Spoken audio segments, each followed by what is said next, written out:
any feedback on your blog that's actually frightened you, or maybe you could reason to hide away?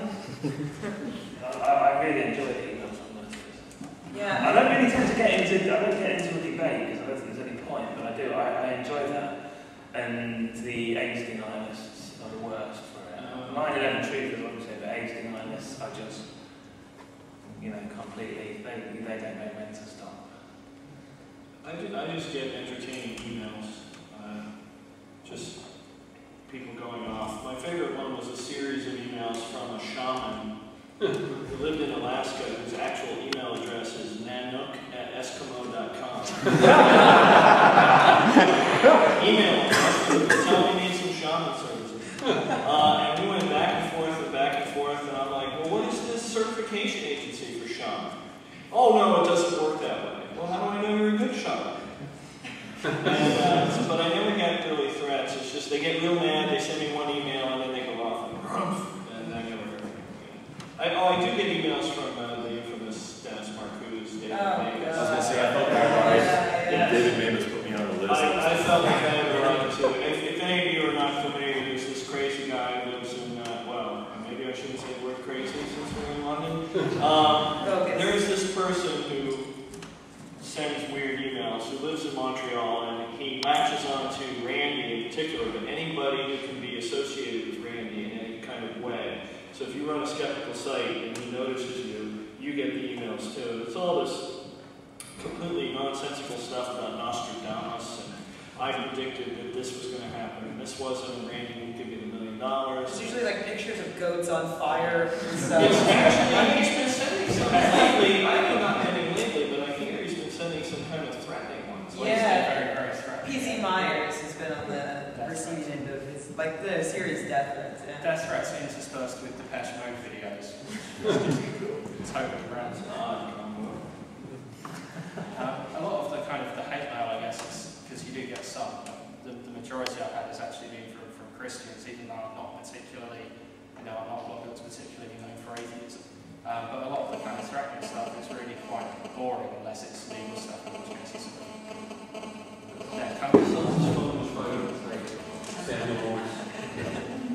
Answer your phones. I have one actually which I brought with me tonight, which isn't sort of threatening, but it was just quite random. So I figured I'd read it out from a guy called Charles. And he said, "Hello, madam. How are you doing? My name is Charles. I would like to make inquiries of forklift truck.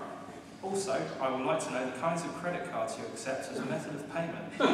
When I know all this, I can go ahead with my order. Thank you very much. I hope to hear back from you as soon as possible. Best regards, Charles." So I replied to him. I thought, well, I was tempted to give him my PayPal details, to be honest.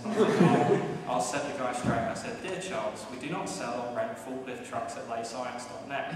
In spite of our website's apparent resemblance to an industrial vehicle rental service, we are in fact a popular science blog. Forklifts just aren't part of our business." But I felt a bit guilty, so I thought, well, this is a potential kind of customer here. So I wanted to kind of give him a bit of hope, something to cling to. So I said, "We may, however, start selling t-shirts soon, and some of these may have pictures of forklift trucks on them. Although I can't promise anything, yours, Martin." And he actually replied back to that, came back, and he just said one line. He said, thank you once again. Do let me know when you start selling the t-shirts." That was me. I know all the email I usually get is completely unintelligible. It's it's almost like a stream of consciousness kind of a deal. Yeah, not just caps, but super caps. Super caps. Jay Novella and I decided that sometimes caps lock isn't crazy enough for you, so we need to develop super caps lock for when your crazy just can't be conveyed in caps lock. Sorry. No. There must be quite a big difference between us here in the UK and in America as well. I mean, I can always tell when it's an American someone who's abusing it because they say something like, "You don't know the power of natural remedies, and I bet you're an atheist too." It's like, yeah, of course. This is England. Yeah. I had a woman who sent me an email email saying that she liked our show, The Skeptic's Guide, but she believes in homeopathy and she feels that we dismissed it too easily. And she knows that it works because she has a dog who was cured by homeopathy. She has the vet and everything that confirmed the dog was sick and it got better, despite the fact that it didn't have the surgery that the vet asked for. And I wrote back, and I was very polite and short, and I said, thank you very much for the letter. I would be interested in seeing your evidence. Please send me the name and address of the vet and all of the medical records for the dog. Thank you, Rebecca. I didn't actually expect her to respond. They usually don't at that point. I got back this thesis. It must have gone on for, I'd say, a good 10,000 words. And it was funny because she opened by saying, I am so glad you wrote back and I'm so happy that you're open to this, and blah, blah, blah, blah. And I scanned through it and nowhere did I see the name and address of the vet or the dog's medical records. And so I gave up. I was actually going to respond to her and I just didn't have the energy. I started typing like, Dear Melissa, no, we can't do it. We can't do it. Back to the AIDS denialists, there's a very famous AIDS denialist called Michael Geiger. Does some of you guys come across him? Okay, well he's one of the big names. And then there's this other guy called Henry Bauer, who is a professor of something, a legitimate professor of science at an American university. And although I think it's like Brigham Young or one of those ones, Mormons. Yeah, that sort of thing. I don't know, it might not be that one, but one that's a religious sounding one. But anyway, he is a professor of science and an AIDS denialist. But Henry Bauer is also the world's authority, if that is the correct word, on Loch Ness Monster. And we did this little article about AIDS denial, in which we sort of made light of the fact that Henry Bauer was the world's expert on the Loch Ness Monster. So I get this email from Michael Geiger, who has said he's one of the big names in AIDS denial. And he says, I was disgusted at the sneering tone that you used in describing the work of Henry Bauer, who is a much better man than you are, and a world-renowned expert in the Loch Ness Monster. And then the email went on for about 20 pages, which I didn't read. Okay, it might be fantastic, it might have 20 pages proving to me, or at least telling me how Henry Bauer could prove that Loch Ness Monster really did exist. And how much ridiculously he didn't. And then at the very end, I scrolled all the way down, the last line said, there, I proved to you that it does exist. I bet you feel pretty small now. I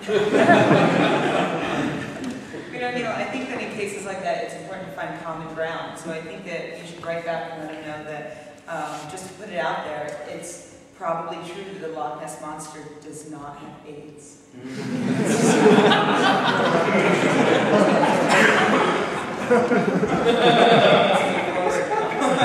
Let's go from there. There's one last category of useless email actually, which I'd just like to mention here, which is the PR companies that seem to latch onto you once your blog gets past a certain sort of level. And I don't mind people emailing me saying, oh, can you promote the amazing meeting or Skeptics in the Pub or whatever. But the PR company is coming to me and saying, oh, we've got a band, would you like to write a blog post about it? And then have the cheek, when I don't, to email me again 2 days later and say, did you receive my email where I requested you to write a blog post? I'd just like to take this opportunity now on video to an audience to say, fuck off. The people I get skeptical. I'm quite naive when I started this, and I didn't appreciate that actually these people aren't just wrong, some of them are actually quite disturbed as well. I mean, anyone who follows my blog probably knows about the story about Professor Joseph Chikadane-Obi, who's Professor of the Royal Alternative College of Medicine in Dublin. And that was quite disturbing actually, in that I just took the piss out of him a little bit to begin with. And quite rapidly I realised that he was a very, very disturbed man, and I did get a little bit worried about him actually, and started checking before I opened the door and that sort of thing, because he did find out wrongly, I must admit, where I lived, and he posted up my address on the internet. Yeah, I had moved recently, so he wasn't that clever. There was another person as well who I exposed a sort of cancer scam that he was doing, and then he spent the next 6 months issuing PR releases about me, where, can I use the word that you used on Saturday? Where he was issuing PR calling me a cunt, basically. I said it at the time.